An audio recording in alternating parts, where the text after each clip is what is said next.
Hello, ladies and gentlemen, and welcome back to the Ultimate Doctor Who Marathon. This is the show where I take a look at every classic Doctor Who story, plus a bunch of Big Finish audio dramas, one episode a day, 7 days a week. And today, on the 12th of August, 2018, I am taking a look at the season opener for season 13 of Doctor Who with Terror of the Zygons. Starting, of course, with Terror of the Zygons Part 1, and the story, well, it picks up right after, right after Revenge of the Cybermen. The Doctor and company, they arrive back on Earth, where in Scotland there have been a bunch of oil rigs going missing, and the opening scene of the oil rigs, of an oil rig falling into the water, is genuinely creepy. It has this genuine creep factor where everything seems to be okay, where did this come from? Like, how did this happen? It's one of those things where they ask, well, what could it have been? Um, where would have, where would have things, where are things coming from? Like, how did they just fall into the ocean? Like, the oil rigs don't just do that. Nothing just falls into the ocean and disappears.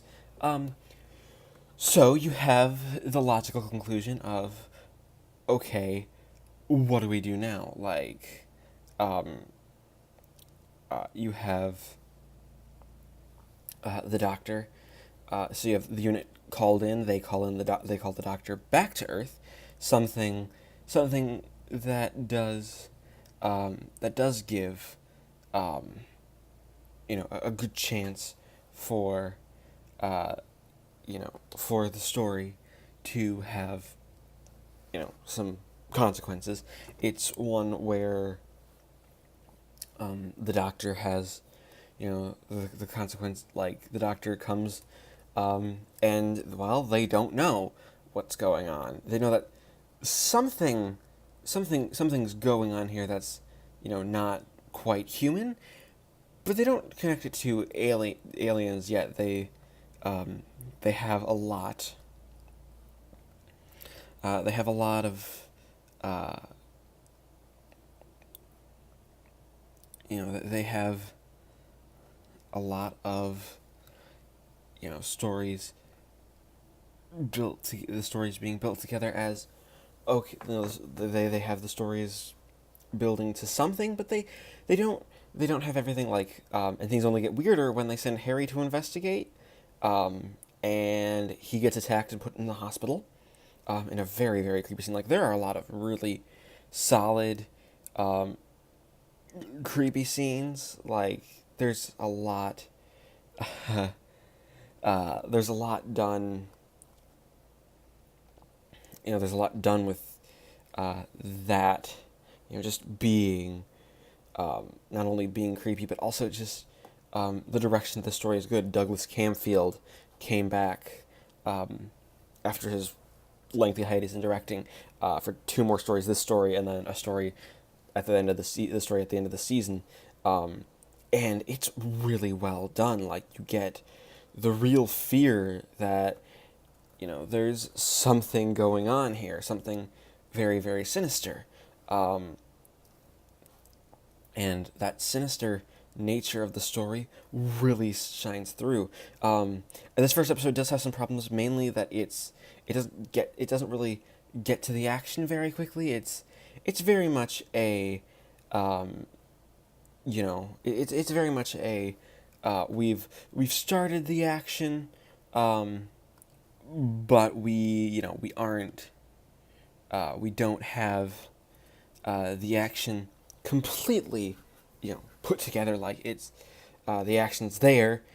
We have all these characters. We have a Duke who is a stone cold, no nonsense type of person. We have a character who is. We have some characters who, they don't get, they don't get, the most time. You have this innkeeper who doesn't have, the best, he's sort of silly, and you have, people being attacked on the rigs. You have a bit of the rig where there's like a giant tooth mark. Like, the whole idea is that it's the Loch Ness monster because they're on Loch Ness. Like, that is where this episode takes place, and it's very obvious that they're building up to the Loch Ness monster. And we only really get a monster reveal when Sarah Jane is attacked because we think Harry might still be in danger even in the hospital. So you have, and of course to confirm that theory, bam, Harry gets attacked. By Sarah Jane gets attacked by a Zygon, and that's the cliffhanger for part 1, and it's an amazingly well done cliffhanger. Like the cliffhanger is just well executed. It grabs you. It happens so quickly you don't really think about it happening until it's already happened and you're in the credits. Like, it's just a very well done cliffhanger, and does a good job of giving us fear that everything is, this is where everything is, going. We have the fear that the monsters will come back. But it does take a little long to get going. So I'm going to give Terror of the Zygons Part 1 a 9 out of 10. Alright, it is the 13th of August 2018, and I just finished watching Part 2 of Terror of the Zygons. And Part 2 of Terror of the Zygons is really creepy. And I mean that in the absolute best possible way. As a story, it does a lot of stuff that just sort of, just to be kind of, creepy and give you just that sense that things aren't going to be going well here. Like, we have the Doctor immediately doing the smart thing, and he runs right to the hospital, figures out Sarah Jane's missing, Harry's missing, the window's open, and the nurse, who I didn't mention in the first episode, but she's a creepy nurse. Her name is Sister Lamont, spelled Lamont. One letter off from Sister Lament, because, oh my god, the woman is terrifying, like, no bedside manner. And it's great. Like, this is one of those just really good, scary characters, like, one of those characters that everyone should really just see, because it's an interesting character, and I really, really like what the actress who plays her, does with her, especially because as a character, she doesn't have too much development on screen other than, yes, I am creepy. Dr. Sullivan needs to be in bed. Just general creepiness. And there's nothing wrong with this bit of general creepiness. I myself like a bit of general creep factor to things every now and then, and she just lays it on thick. Like, it's creepy. But other than that, we have the Zygon, which Canfield does this great thing is that we don't get to see what the Zygon looks like until we actually get to the Zygon ship later in the episodes. We just see hands, that blurry shot from the cliffhanger, which is, it gives you a decent idea, but it's still blurry, and it's still creepy enough. And you have all the characters, you have the Doctor going to save Sarah Jane in this really surreal sequence where he uses his respiratory bypass and puts her into a trance as because they're like a place is being they're shoved in a vacuum for whatever reason, which is a little weird because it's trying to kill them. And then we find out that in the rubble this little metal thing was found. It turns out it's the recall device for the Loch Ness monster, which is, by the way, the Zygons just come out and say it. It's a cyborg, an armored cyborg called the Scarison, and we drink its milk. The Zygons are an interesting alien species because they get so much development in this one story that just comes out of left field and is like, oh, that's what we're doing? Okay, this sounds like fun. Let's have the Zygons drink the lactic fluid of the Loch Ness monster. While also maintaining this air of seriousness. It's a goofy sci-fi idea that somehow works. Like, even though Even though, it isn't totally explained. You have they've captured Harry. They do the villain thing and gloat to Harry, and I love the set design on their ship. Like it looks organic. It looks creepy. Like, yes, this is a race that evolved with completely different technology to human technology. This is not a race of human-like creatures, but they shapeshift. They take the humans, they put them in the print, and they take the form. One of them takes the form of Harry, and then goes to kill Sarah Jane after he finds she's got the Scarison recall device, which is a genuinely terrifying scene. Like, Sarah Jane realizes that Harry's not Harry because he's acting weird, and Ian Marter gives a great performance just as the Zygon Harry in this episode. Like, he is really creepy. Like, that's just a really it's this standout scene of the episode, because then we go on to film on the location filming in Scotland with in the actual barn, which ends with the Zygon being impaled on a stick before being dissipated, so the humans can't figure out what it was. Like, it's just things like that that's really creepy, and that's only about halfway through the episode. We still have a plot with, well, what do they actually want? What are they doing? What's their plan here? What's their modus operandi? Do they want us? Do they want human beings dead? Do they want human beings killed? No, we don't get that immediately. We get a lot of, we have the Doctor still trying to work things out. And you also have the Zygons, they gas all of UNIT. So UNIT is out of commission for a bit in the episode, not very long. So the Doctor goes out and runs out into the fog, where he's promptly attacked by the Loch Ness Monster. Yeah, he's attacked by the Loch Ness Monster. And as we see it, it's a really decently well done effect. The effect works overall. Because, it's just it's a decent effect, and it works. But other than that, it helps because the direction's great. This is just an amazing episode overall, so I'm going to give Terror of the Zygons Part 2 a 10 out of 10. Alright, it is the 13th of August 2018, and I just finished watching Part 3 of Terror of the Zygons. And Part 3 of Terror of the Zygons continues. I do apologize, I am not the best with my words today, but continues with the epicness that was with Part 2, and all that good stuff. Basically, by moving us towards the mystery and letting us figure things out. Basically, we have the Zygons' plan is to actually screw with a conference and have the Loch Ness Monster climb through, down a series of rivers and go out in the River Thames in London. And the episode ends with the spaceship, which has been hidden under Loch Ness. A rather clever place to hide a spaceship. Like, I'm not kidding, that's actually quite clever. Hide it and keep the monster where it's famed for a monster. Even though, yeah, obviously they were there for a long, long time. We also learned that the Zygon planet was destroyed in some sort of solar flares, eventually retconned into being part of the Time War, which actually I think kind of makes a lot of sense, and that's smart on Russell T Davies' part. Because because just the Time War as an idea is one that goes through the entirety of time. Obviously, because the Doctor hasn't experienced the Time War yet, he wouldn't know what a Time War was, because he's so early on in his lifespan here, but that's just sort of quite clever. But also, we have a lot of stuff where we really get revealed, like, here's how the Zygons work. Here's how deep they go. They have the Duke of Forgill, the guy who owns a bit of the shoreline in Loch Ness, and is like the one guy who's like, I refuse to let you blow up my property. He also gave the Doctor, Sarah Jane, and Harry a lift in Part 1.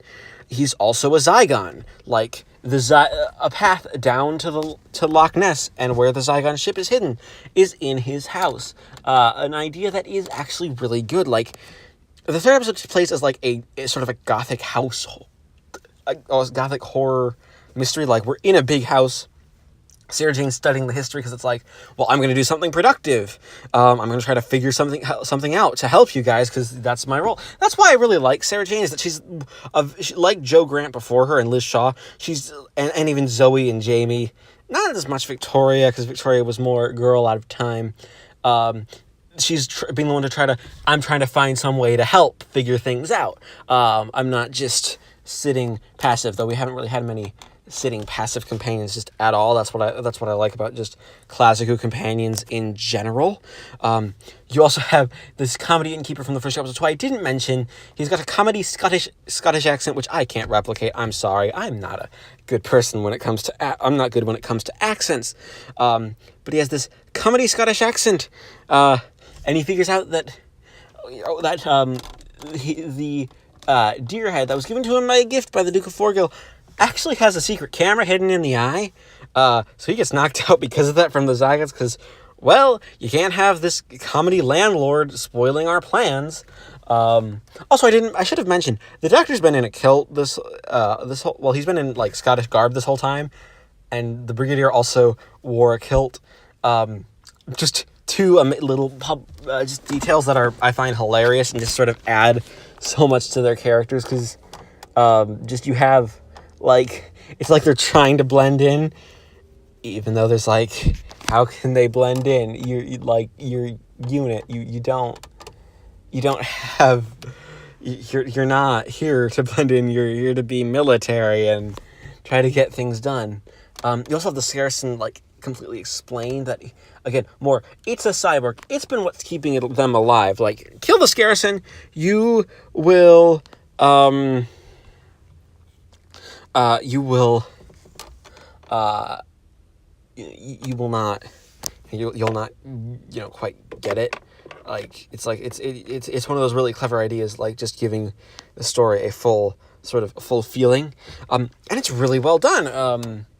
Also, the direction is good. The music is really nice. It's very good at being an ominous score, and it sounds different compared to the Dudley Simpson scores that we've had recently. Same with, like, that was actually one of the highlights of Revenge of the Cybermen, that it was more of a unique score, even if that score, I don't think, was the absolute best Doctor Who score ever. I have issues with that score, but this score is really nice. It very much it stays in the public consciousness quite a bit, because it's one of those things where you associate it with this story as well as with the Zygons, because the Zygons, this is their only appearance. I also think there's a decent amount of sort of world building with the Zygons. Like, even though they all give these similar hissy voices, they're all distinct enough. Like, you have their command. They act like a crew of a starship.